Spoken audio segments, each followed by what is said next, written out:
নমস্কার। স্টুডিও শিবাংশ আয়োজিত গুণীজনদের সম্মাননা অনুষ্ঠানের আজকের প্রথম দিনের প্রথম আমন্ত্রিত অতিথি শ্রীযুক্ত শেখরকান্তি দেব মহাশয়।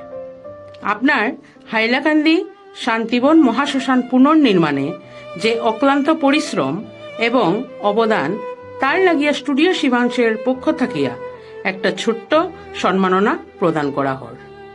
ধন্যবাদ।